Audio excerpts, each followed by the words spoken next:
guys, welcome to my channel. So today I'm going to make cow stripe soup. What you need is cow stripe. This is my cow stripe properly washed.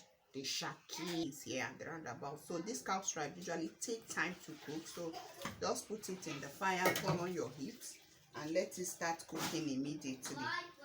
Then you can start by adding the things you need for your cow stripe.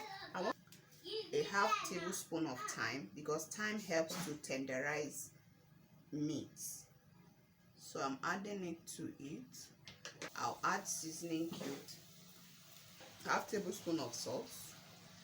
Don't start with much salt, just add a little. You can always add more salt when you taste it. Little pepper, black pepper.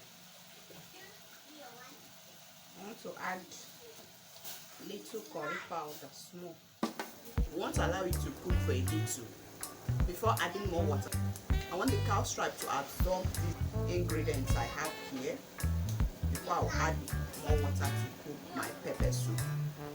So it's like 2 minutes. I want to add more water. I'm making this for myself alone, so I don't need much. To have maybe